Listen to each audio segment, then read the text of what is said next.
Good morning, and Merry Christmas, y'all. So, I know we won't have as many people joining us live today just because you're probably spending time with your family members. Santa came last night. I'm asking y'all, do you set out some milk and cookies? Do you set out a carrot for Rudolph? Because I know Vivi did, Vivi Noggle did. That was some cute videos. Shout out to Larissa Noggle and Chris Noggle.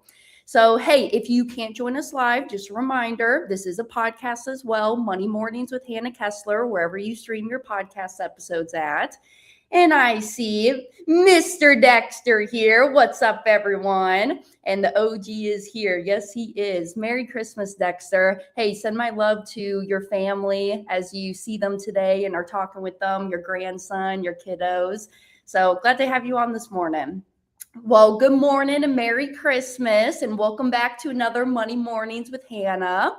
And today's episode is special, not just because it's Christmas, but because we're talking about something that shows up almost at every kitchen table this time of year: money, family, and relationships. And I'll tell y'all, a lot of us, it's hard with our family members. But specifically, I wanted to bring this conversation up around this time because how do you bring the infinite banking concept up with your spouse, your partner, or your family members without having the conflict, the fear, or even having them shut down the conversation? So really, how I thought about this episode today is two things inspired me.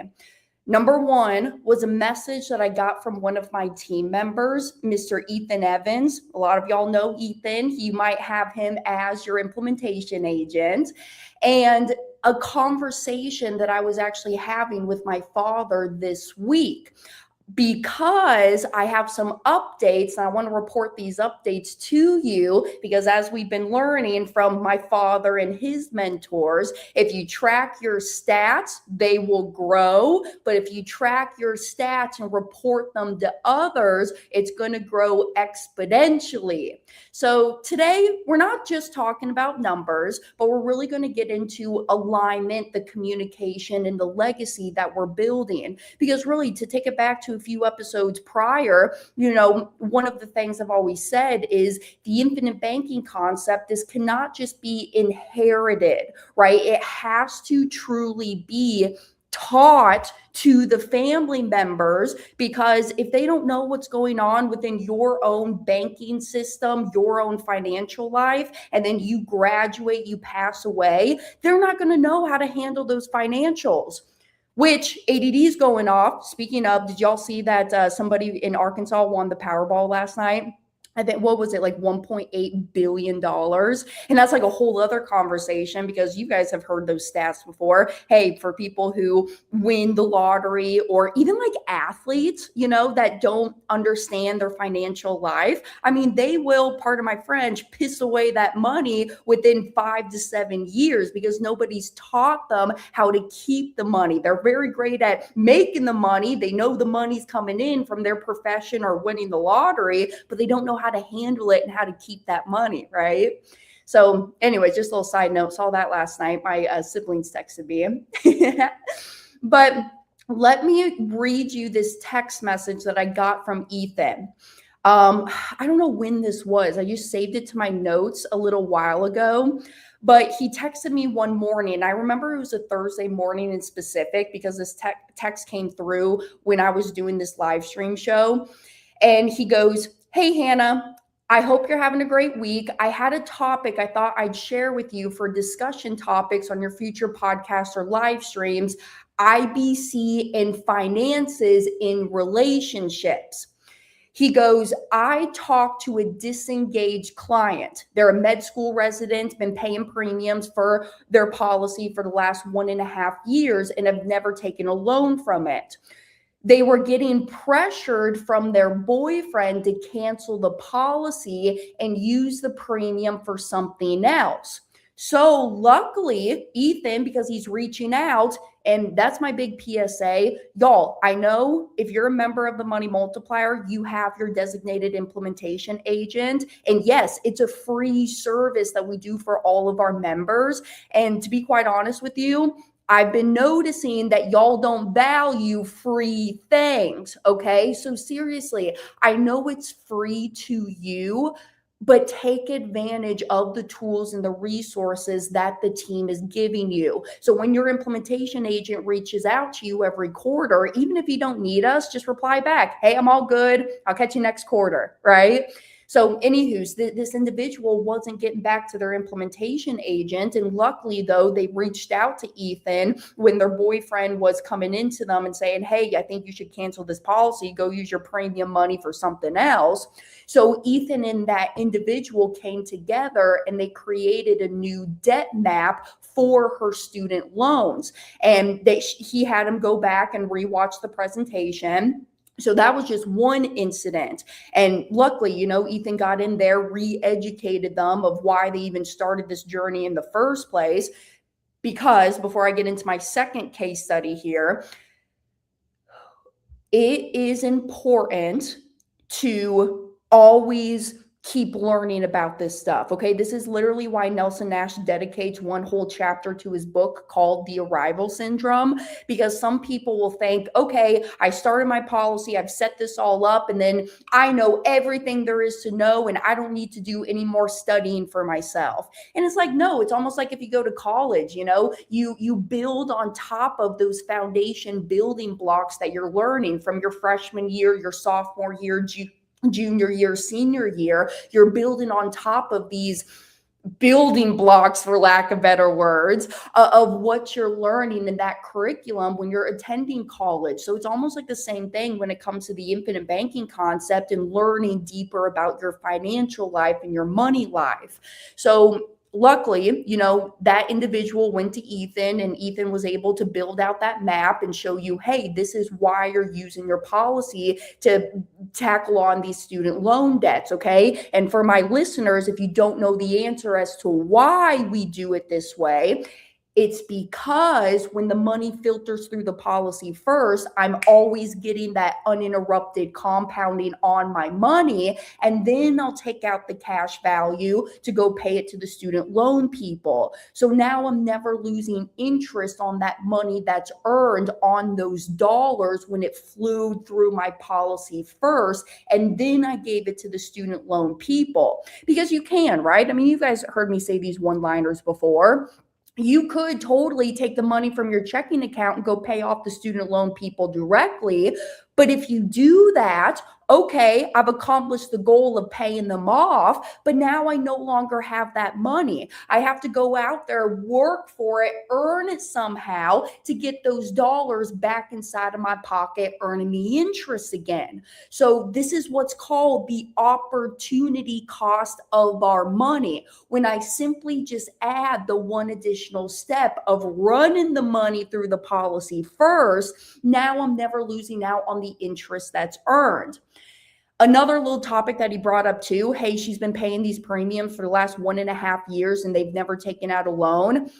Literally, we talked about this on Thanksgiving Day. I remember it because I read that text message from my uncle, which I'll see you, Uncle Brad, later today if you're listening this morning. Hello, it's good to see you in Florida.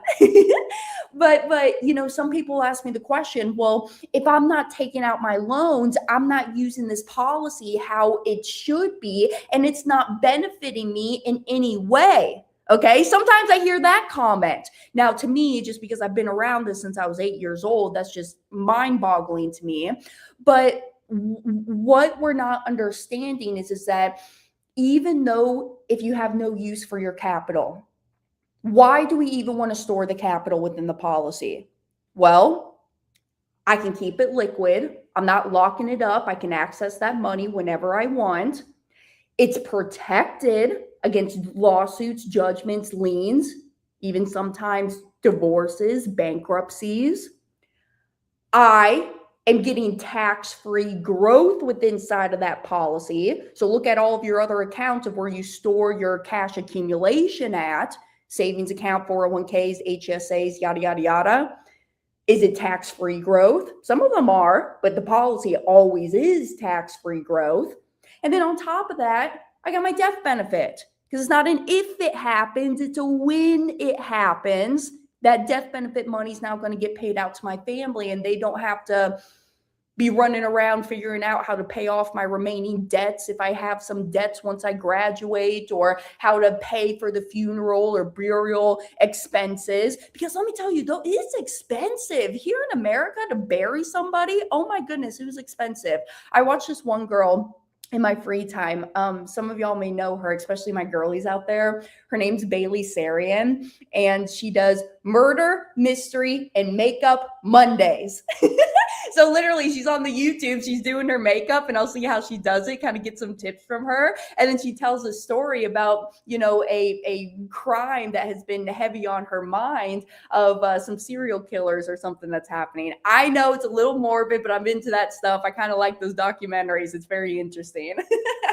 But she has this whole podcast called it's Dark History, I think is what it's called. I kind of forget on the top of my brain, but she went through how we have evolved into our burial expenses and why it's so expensive to bury people, and then going back into the day and what we used to do with the embalming process. It was kind of very interesting. So anyway, she was the one that exposed me on literally how expensive it is to bury somebody here in today's day and age. Sorry, side note. So that was one case study. He continues on in this text message and says, I also had another client who's engaged and busy with college and wedding prep, but hasn't talked with her fiance about IBC yet. IBC, the infinite banking concept. Both spouses / people need to be on the same page when starting IBC. And if you're getting into a new relationship, be excited and tell your significant other about IBC and what it's done for you, and it's part of your life and lifestyle. I was like, oh my gosh, Ethan, absolutely. Yes, we can do a study on this. So to bring it in here, what I really wanted to hit on my bullet points here: acknowledge that today is Christmas. You're going to have some meals with your family. You're going to be sitting around the Christmas tree. You're going to be opening your presents, and it's going to be time that you're there with them together. And I know the emotions are high, but also when the emotions are high, the conversations are just a little bit deeper, aren't they? So don't get into this conversation with your spouse, significant other, or family members about convincing them to do it or selling them on this idea, on this concept, but more so talk about the alignment with your life and your values of why you're doing this and using this financial tool within your financial life, okay? Because the money conversations don't have to ruin relationships, but I'll tell you this, avoiding them does. I was on YouTube not too long ago, and I was watching the story about how it's actually Caleb Hammer. Some of y'all may know Caleb Hammer. He's very entertaining. He goes through and does personal financial audits with people, but it was a man and a woman, and they were engaged, and the man had a secret that he was holding from his partner, that he was in almost $20,000 of credit card debt. And as we know, when you get married to that person, you're legally binding your lives together. That debt now becomes her debt in most states, right? So he had to get into this conversation of how to tell this to her so that she doesn't get all pissed off. And I mean, seriously, I mean, to me, as in my mind, if you held this from me and we've been together for 5+ years and now we're engaged, we're about to get married, and you didn't bring up all of your financial life and this credit card debt that you have, it's not so much about that. It's more so of me thinking, okay, if you lied to me about that, what else are you lying to me about? You see what I'm saying? So it's just important to be authentic with what you're doing, what you're up to. Again, you don't have to sell your family members. This is your financial life. You are the owner of that policy contract. You hold the first rights to anything that's happening within that policy, but just expose them to what you're doing. And I'll tell you this, because family members are the hardest, are they not? We all know that. They're the hardest to talk about this concept with. So when you are bringing this up with them, they probably won't be on board the first few months, few years that you're doing this. But here's my biggest advice. Lead with example. Set the tone, set the expectation, set what you're doing with your policy, and be disciplined, be a good steward of your money.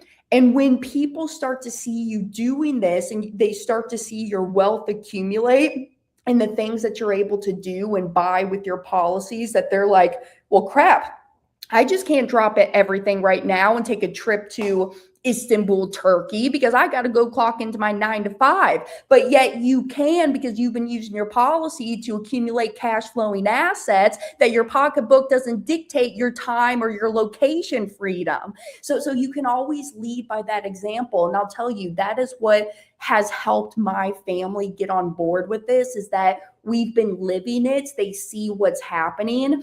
And even though my family members don't fully understand everything that's happening within the policies, because they're not in this day in, day out like my father, mom, and I are, they're seeing the results of it. And they're like, okay, I trust you enough. I see what you are doing. Just tell me what to do, and I'm going to follow your lead here. So you may experience that with some of your family members too. Now, before I get in here, I see some comments coming in. Love my IVC, Mr. Brent. Good to see you this morning. Mr. Dexter says, so Jerome is his implementation agent.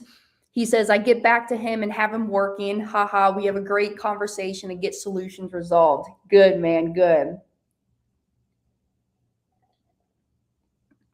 And that's it. He says, when you graduate, AKA pass away, we just use the word graduate over here at the Money Multiplier family, they are not in a position to have put together a GoFundMe. No, seriously, you've seen all the GoFundMes. I don't want my family to put together a GoFundMe just to bury me. That would suck. And good morning, Jet. It's been a while, girly girl. I hope you're doing well. So Merry Christmas to you. Okay, so that was kind of one of my first bullet points. Why this topic matters, okay? And why this topic matters is because, again, money conversations don't ruin relationships, but avoiding them does. So we got into the text message that I wanted to share with you. So my high level notes that I just wanted to pass on is that infinite banking isn't just a money strategy. This is a lifestyle choice. Shout out to Sandra Fry again. She says, infinite banking cannot just be a hobby that you pick up one quarter here, set it off for a quarter, then pick it up for another quarter. I mean, seriously, it is a lifestyle choice. It's what you're adding into your financial life. And if you hide it, it's going to create that confusion and the mistrust later. So on to my next little subject of what I wanted to get into, because my father and I, we have weekly meetings together. Speaking of my mom and I were walking around the lake yesterday. I went over there for lunch with grandma, grandpa, mom and dad, and Zach. And grandpa was back in the kitchen. I got some video footage of it. I'm going to be posting that on the vlogs here soon. But grandpa is an amazing chef when it comes to fried chicken and fried shrimp. And then he put fresh shrimp on skewers and then put onions and green peppers on it too. Oh, it was such a good meal yesterday. So Dad and I have these weekly meetings, and when I was over there yesterday, we're walking around the lake, taking Piper, mom and dad's dog, on a walk, and mom was kind of cute. She's like, Hannah, do you think we should have our own weekly meetups? You know, maybe every week we can go get coffee, or I can come over to your place. We can take a walk on the beach. I was like, yes, Mom. Oh my goodness, absolutely, we can do that stuff together. So I'm looking forward to 2026 because Mom and I are going to have more dates together. But when dad and I have these weekly conversations, it's good because we're on the same page with each other. So I know I'm saying this about my mother and my father, but given it's just because I don't have a spouse, I don't have children. So mom and dad are really involved within my personal life and even my financial life. But when I have these weekly meetings with them, we get deeper into the conversations and deeper into the strategy of how we're building our own family portfolio. So dad informed me over 2025 how much interest that I paid back to the family bank. Okay? Because I'm second generation to this concept. And I've borrowed from the family bank, AKA Brent Kesler and Terry Kessler's policies. I was the borrower. They loaned me the money from their policies. And yes, it's business. We have contracts written up, promissory notes written up. Dad actually files the collateral of that first lien position with Volusia County. Okay, I mean, it's business. That's one thing that I learned from dad at a young age is that, honey, I love you, but if you don't pay your mortgage payment to me, I'm just going to come and foreclose on you just like any other bank would. I mean, obviously, I'm not going to be an a-hole and set you out on the streets unless you're an a-hole to me. But this is business at the end of the day, and we need to keep it as business. Just like if any other rando from the street were to come in, this is exactly how I'm going to do it. It's almost like, I'm bringing up a lot of television shows today. I promise I haven't been watching that much TV, but I'm very deep into the People's Court. Judge Marilyn, love her. Oh my gosh, I love her. But I learned a lot from that show, People's Court. I watch it on YouTube. They keep re-releasing some episodes on there too.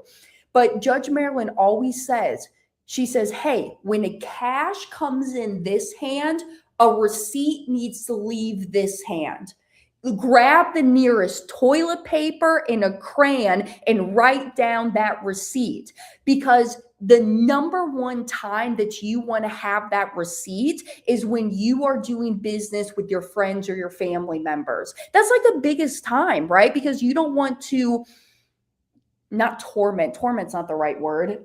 You don't want to ruin, lack of better words, that relationship between you and your friend or your family members. So this is why it's so important to have that receipt and documentation, especially when it's with your friends and your family members. And I know with us people who money is not a normal conversation around the kitchen table, or especially even with our friends, it could feel kind of weird bringing that stuff up. But seriously, at the end of the day, it's just business. Even my friends, I sold a car to one of my girlfriends like 3 years ago, and I wrote up a promissory note and I wrote up that collateral and I had her sign it. You know?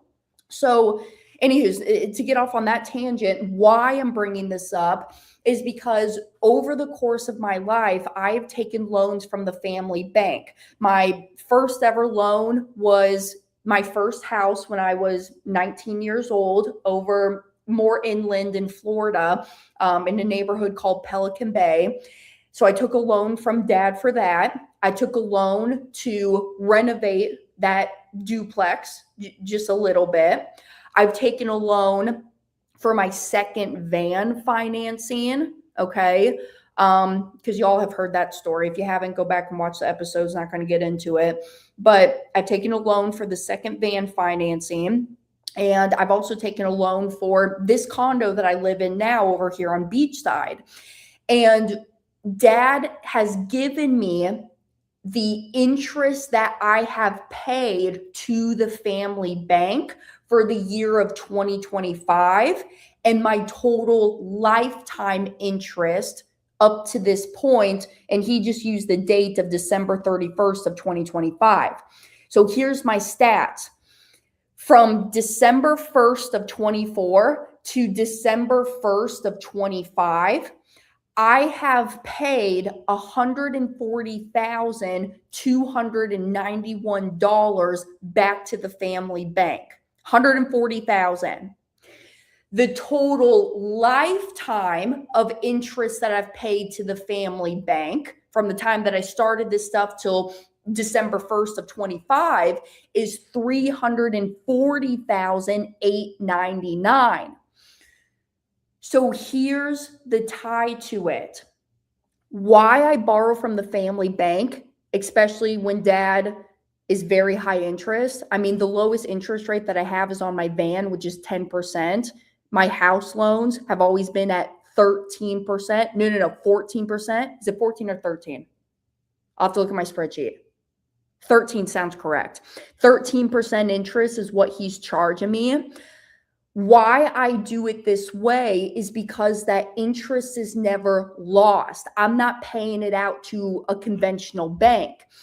This interest, he's accounting for it, and this is the legacy that he is leaving to me when he's no longer here. Dad's famous one-liner is, hey, if you help me better my life while I'm living, I will make sure to better your life when I'm no longer here anymore.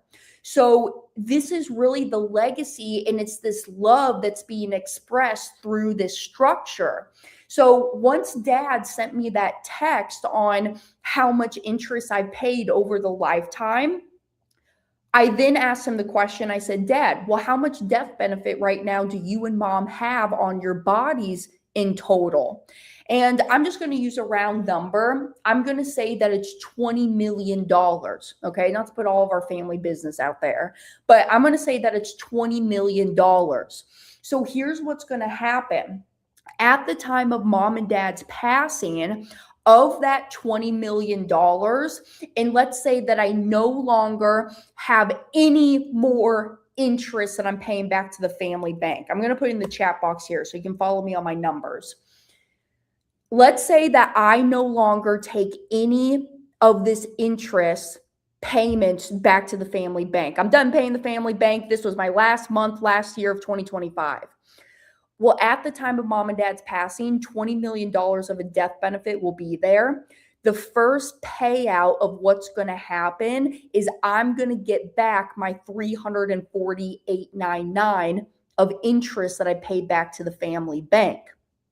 Zach will get his interest that he paid back to the family bank. Sean will get his interest he paid back to the family bank. So that's going to get distributed out first. And then whatever remaining portion is left over and still there, that's what's going to get divvied up 3 ways equally between myself and my 2 siblings.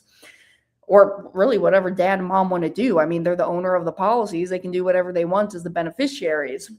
So this is why it's so important. Get up to date on your estate planning, your trusts, your wills, your testaments, your power of attorneys. You never know when it's going to be time that you have to start implementing that stuff, especially if you come into a situation where you get into a bad car accident, you're not cognitively there anymore. This is why it's important to prep. Here's another Brent Kesler one-liner. Let me sip my coffee. Hold on.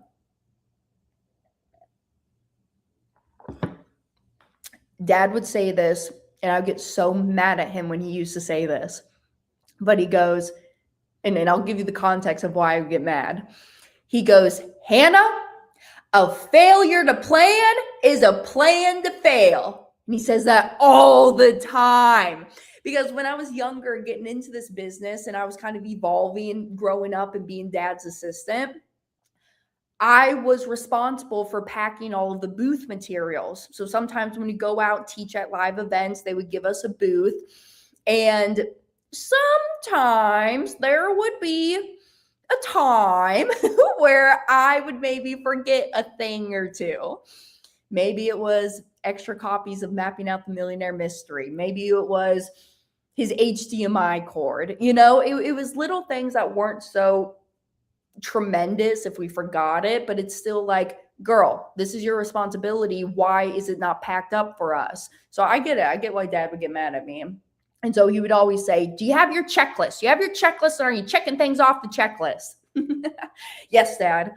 So he says a failure to plan is a plan to fail. So just make sure that you're having those conversations. Now, here's some little tips too, okay? And before I get into my little tips, good morning, Dave. Merry Christmas to you. Oh, Jet said, love being blessed with my IBC. Hey, Dave, just real quick as well. I'm going to play around with your little toy that you sent me not too long ago. I'm super excited. So I have some time this weekend. I'm going to find a spot for it somewhere in my walls, maybe in the podcast studio or maybe in the office over there. But I'm excited. I was thinking about you actually this morning. So good to see you on, my man. Here is some talking points in teaching your family members and bringing this up in conversation and doing it in a way that it's not so defensive or it's like that you're pushing a belief or something onto them. Because here's what not to do. Don't lead with the jargon. Don't lead with the terminology of base premium, paid up additions, dump-ins, mutually owned insurance companies. You know, they don't know that stuff. It's not the common language when we're speaking to the public. That's something I want to work on is I want to get life insurance more mainstream. That's why I'm doing a lot of TV segments. So, hey, just FYI, if you know of local television producers, holler at your girl. I'll send them my segment titles. I'll send them my emails that I have, and I would love to come on their show and just talk about the infinite banking concept. Up to this point in my life, I've done now 13 TV interviews, and I did some pitches while I was out there in Acapulco, Mexico. So I got some more coming up, like Dexter, San Diego. I'm coming to San Diego sometime soon. So just got to get in the calendar, but I'm coming out there, being on that Fox station. But we got to understand that these people aren't familiar with the terminology. So don't lead with the jargon. Don't lead with the numbers, okay? Unless they are kind of number oriented. I get it. It's like my mama or like my business owners when I use that analogy of starting the policy is almost like starting a business from scratch. I'll kind of let that one go. That one makes sense for my business owners, but I wouldn't lead with these numbers and showing your family member or partner the illustration. I mean, you can absolutely if that's what they're into, but I specifically ask my new clients that come to me, I say, hey, how do you learn best? Are you analytical? Do you like to read? Do you like to listen to podcasts? Do you like to watch videos? What's the best way for you to learn? So then I can meet them on that level of where they're at. You see what I'm saying? Hold on, I just swallowed some air.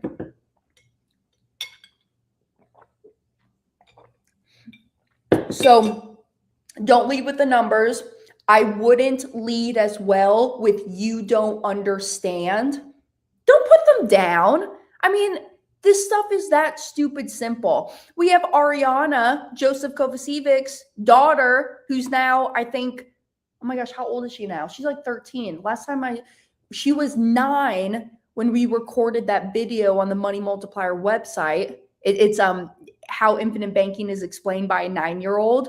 I want to say she's maybe 14 years old now. Oh my gosh, time flies. Even Ariana being 14, she understands this stuff. Okay. So don't get into the conversation by putting them down, but instead what I would do is lead with your values, lead with your vision, lead with why this even matters to you, that this is something that's important to me because it gives me peace, control, and long-term security for our family. I would just lead with those values rather than getting into what it is. I would first start out by explaining, why did I even start this journey in the first place?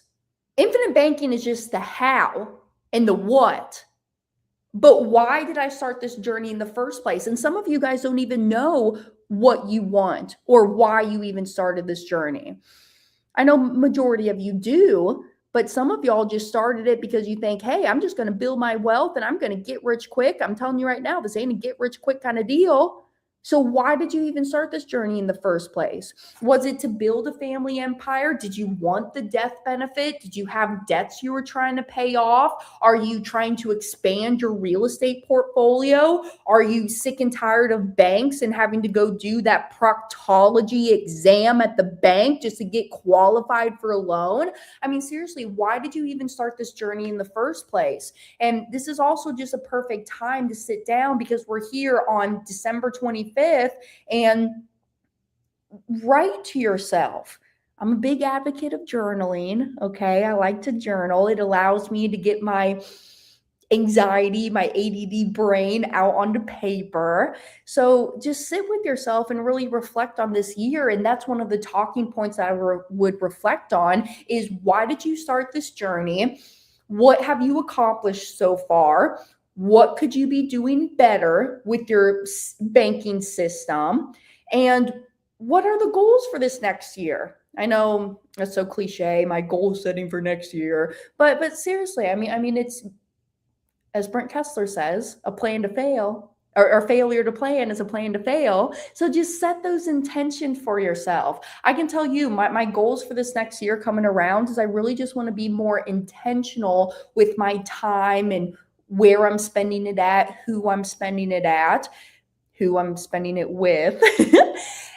And like these last few weeks of the year, I know there's a lot of event organizers who've been reaching out to me. And to be honest with you, I don't feel like I even want to go to your events this next year because I want to be intentional with my time and I know the people of who I want to meet and the rooms I want to be in. So instead of saying yes, yes, yes, yes, yes, I'm starting to say no more now and protecting my time of how I'm spending it. You see what I'm saying?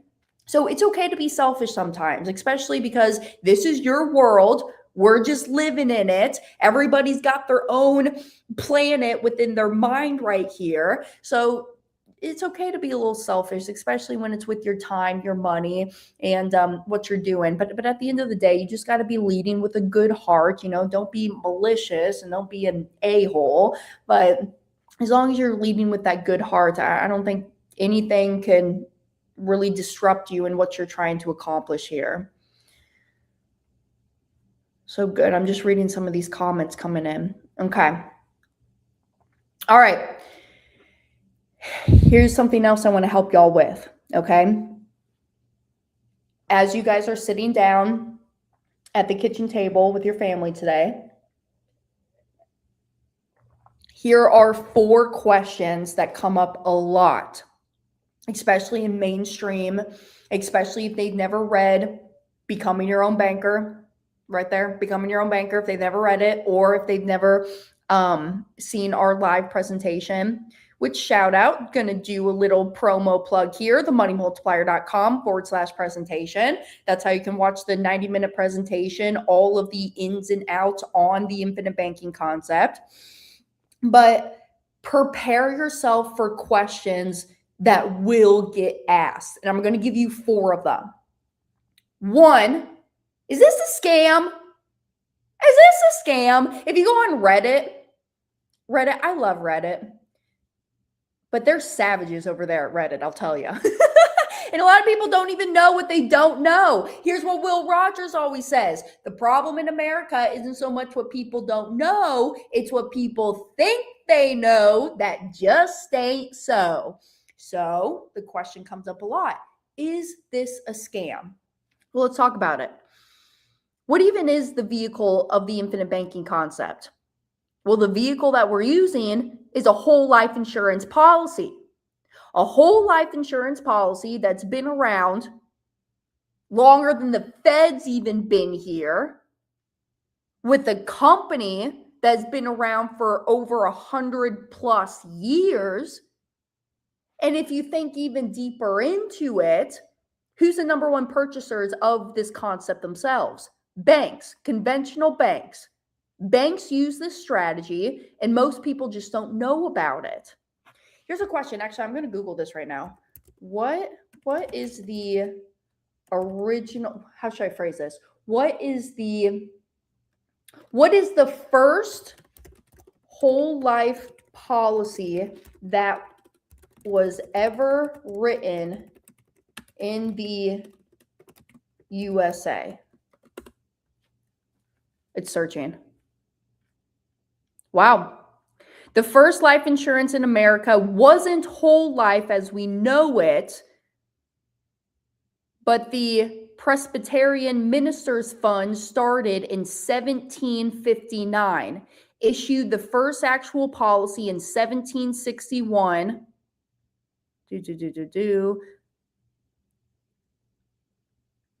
Through this gentleman, Francis Allison, for his widow and children, laying groundwork for permanent coverage through true whole life with cash value emerged later in the 1800s. Literally the 1800s. That's crazy. I was kind of thinking about that too, because Jonah and Jeremiah, shout out Banking Bros on YouTube, TikTok, all those social medias. They actually brought a policy contract to Denver when we had our live event, and they were talking about how slave owners would buy whole life policies on their slaves. I was like, whoa, that's crazy. And they actually brought like a policy contract, a reprinted policy contract that they found somewhere. But I was like, dang, that is crazy. So it's been around for a long time. Is this a scam? No, because what is it at the end of the day? It's a whole life contract. It's so straightforward, so boring, if you will. Yeah, it's not that sexy, not that exciting. But hey, if I'm going to store my money somewhere, I want to store it in somewhere that's not sexy. Well, it is kind of sexy once you get into it.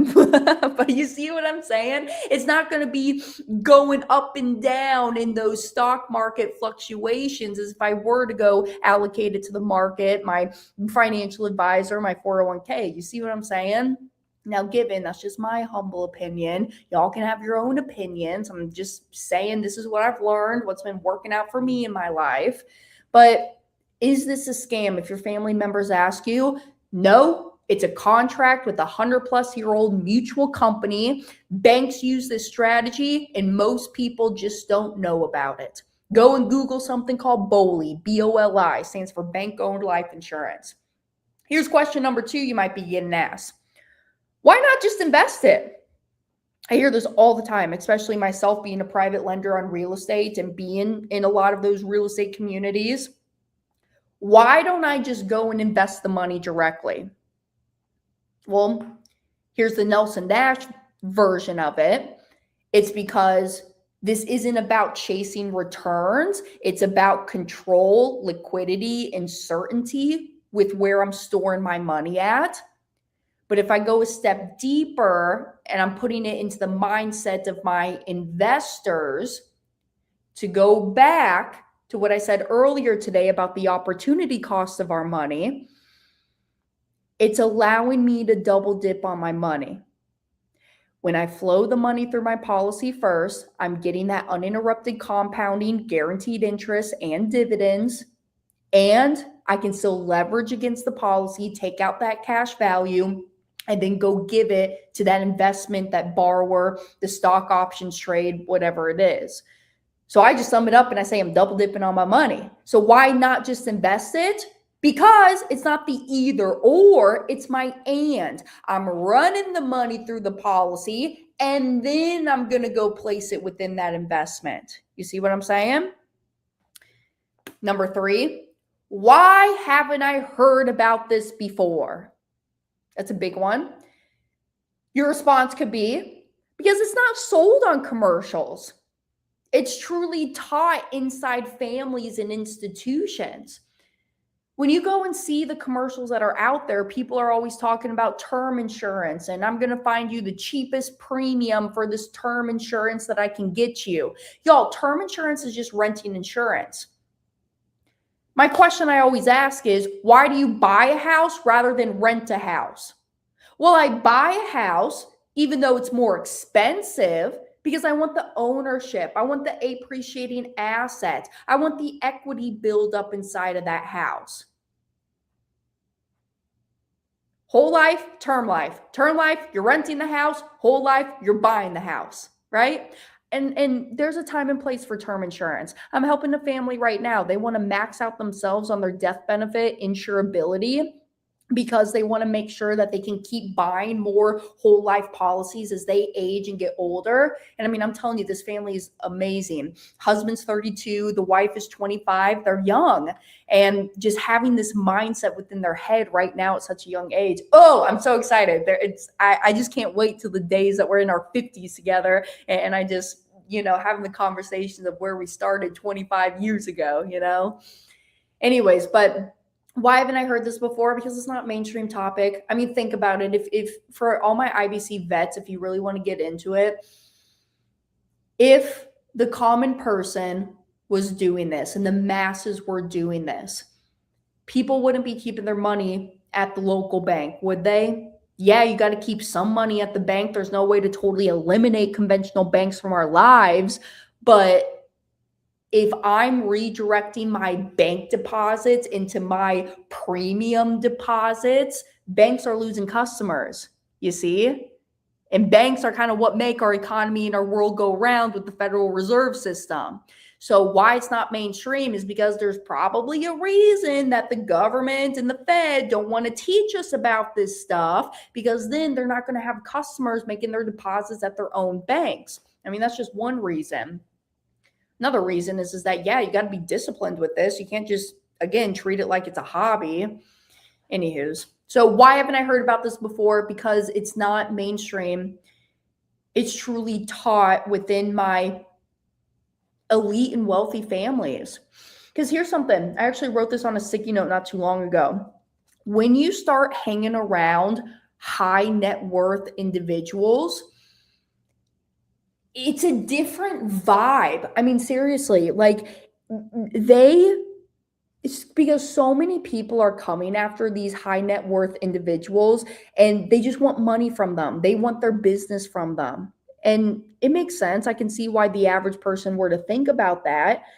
But truly, what's important to these high net worth people is their time, their reputation, and their legacy. Legacy and time, and it could be reputation too. I mean, just how my dad is doing it with me and how highly I speak of my dad. Infinite banking solves all of those three core principles. And these high net worth people, they don't want to be sold to, they want to be educated or they want to be entertained. So it's not a mainstream topic, and why we haven't heard about it before is because it takes deeper. It takes conversation after conversation. It's not just a one and done, hey, buy this term insurance policy, go and invest the rest. No, it's truly a mindset shift and a legacy foundation that you're building for yourself. Anyways, I could talk about that one forever and ever, but we won't spend all day here. So now here's number 4, a question that you might get asked at the kitchen table today. What if we need the money? If I put my premium deposits into this policy, what if I need that money? Well, cash value becomes available within 30 days. I tell you conservatively within 30 days. I mean, truthfully, I'm seeing my loan money show up back in my bank account anywhere from 5 to 7 business days. But I tell you within 30 days because I don't want to tell you 10 days and you get mad at me when your loan money shows up in 12. But this is exactly why we do this, so that we do have access to this capital and using it to our advantage instead of leaving it at the bank, allocating it to the self-directed, the solos, the 401ks, the investments that we have out there, right? So you don't need to have this immediate agreement within you and your partner, but you do need to have that respect and the openness about how this concept is really shaping you as you evolve within your financial life, so that they can start thinking about risk, control, long-term thinking, the family legacy. And honestly, if somebody is feeling threatened by your financial independence, there's kind of a deeper conversation than money just to be had there. So it is Christmas time. This is about building a family system, not just for individuals to win. I'm thinking about something else. We won't go there right now. But having mom and dad teach us this to us kids, myself and my siblings, we're well off. We don't need mom and dad's help no more. I mean, yeah, I'll go to the family bank and borrow sometimes, but because mom and dad ingrained these good habits and principles into our life and in our mind, that I know how to walk within my life. Go back to last week's episode when I was talking about how to teach your kids about money. Well, how to teach your kids about money and why we do it at a young age is so that we're developing our children to be capable to handle things as they grow older into their adult life. It's the same thing here. So this is truly about the stewardship within your financial life. I think it goes deeper within your financial life. But I'll leave you here with this, especially on Christmas Day. The most powerful financial systems in the world aren't built on spreadsheets, but they're built on the trust, the communication, and the shared vision that you have with your spouse and your family members. And IBC isn't something that you hide from people that you love. It's something that you invite them into, but you got to invite them in slowly, calmly, and just honestly as well. If you're sitting around the kitchen table today, I encourage you just to start the conversation, not with the numbers, but with your values, because money done right doesn't divide a family. It truly unites them and builds that stronger front and force together. So before I log off, let me see what else is popping over here. Oh, good morning, Mr. Josh. Merry Christmas, proud 1-year IBC policy owner. Intention is 2026 is to pay off my first few debts to recapture money. Good man, good sir. All right, we're always here if you need us. Let me also look into my Instagram comments. Got to go to this other page. Hannah Pinkerton says, Merry Christmas. Merry Christmas to you, girl. Also, Jasmine. Good morning, Merry Christmas. All right. I'm seriously so grateful for y'all. Okay. I'm going to tell you right now, I will not be here next week. Okay. It's going to be New Year's Day. I have some concert tickets. I'm going to be out late. I don't want to wake up and do a live stream next week. Just being real with y'all. So I will not be here next week, but you'll catch me the following week. Let me give you a date. I want to say it is on the 8th of January. I'll actually be coming in live from Langhorne, Pennsylvania. So next time you see me, I'll be up there in Pennsylvania, which Larry, I'm so mad at you about. If y'all know Larry Steinhaus. Larry Steinhaus was supposed to come down here to Florida. And he calls me up when I'm in Mexico. And he says, Hannah, it would just be so much easier if you come up here to Pennsylvania.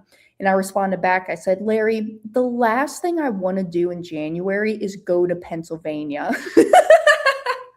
But I'm going to Pennsylvania. And there is actually a lunch and learn happening on the 7th of January. So Langhorne, Pennsylvania, 7th of January. I want to say it starts at 12:30. If you need more information on that, send me an email. Here's my email right there, hannah@themoneymultiplier.com. And then Larry and I are going to be filming some content. Another big PSA as well, ticket prices for Money Game Live. If you've been thinking that you want to come, ticket prices are increasing the 6th of January. Here's my big PSA for all of you folks, okay? This event, I craft it because we just got done with our 2-day intensive training, everything infinite banking in Denver, Colorado. So we're done with that. I'm telling you, I'm not going to do another mastermind this year. There's some other things. I told you I'm leading with intention this year. There's some other things I personally want to do. So 2027, we'll be back with those events. But hey, the recordings, you can snag the recordings from Denver and even last year's Money Game Live. But this is my only event that I'm going to be hosting this year. So this event, the intention behind it is, okay, we just got done with Denver. You understand your policies. You understand the foundation, why we keep the money here. Now, how do I go put my little green men to work? Residential assisted living, oil and gas. You want to talk about tax strategies? Man, I'll tell you, I'm so fed up with taxes. I'm trying to really figure out that tax game. I got my tax strategist coming out along with what I've been doing to get some tax advantages. We have syndications, multifamily, private lending, velocity banking. Okay. So a lot of stuff going on in Tampa. If you want to come out, get in that room, be with the people, make those connections. Deals happen in that room. I mean, seriously, what are you waiting for? It's the start of the new year, 2026. So let's have some fun. Come out and hang out with us. But until then, I will see you into the new year. Merry Christmas. And thank you, y'all. Thanks for spending this part of your holiday with me on Monday Mornings with Hannah. And I'm always here if you need me. Okay. I appreciate y'all. Have a wonderful rest of your year. And until then, I'll catch y'all soon. Mwah. Merry Christmas, everyone. Bye, y'all.